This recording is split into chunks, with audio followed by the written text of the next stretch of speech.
नमस्कार मंडळी, तुम्ही बघितलं तर हा आहे लिटिल रन ऑफ कच्छ आणि आता सकाळचे 9 वाजलेत आणि टेम्परेचर एक 28 ते 30 डिग्री आहे. अजून बेरेबर आहे, पण ऊन आहे जबरदस्त. असं आलो आणि आता असं या डायरेक्शनने जायचं आहे.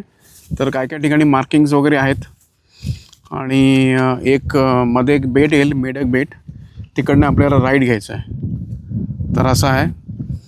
तर हा आहे लिटिल रन ऑफ कच्छ आणि दुसरा असतो ग्रेट रन ऑफ कच्छ. तर ग्रेट रन ऑफ कच्छमध्ये कसं आहे, आपल्याला जायला मिळत नाही कारण का तो रिस्ट्रिक्टेड एरिया आहे, पण आपण इकडे येऊ शकतो.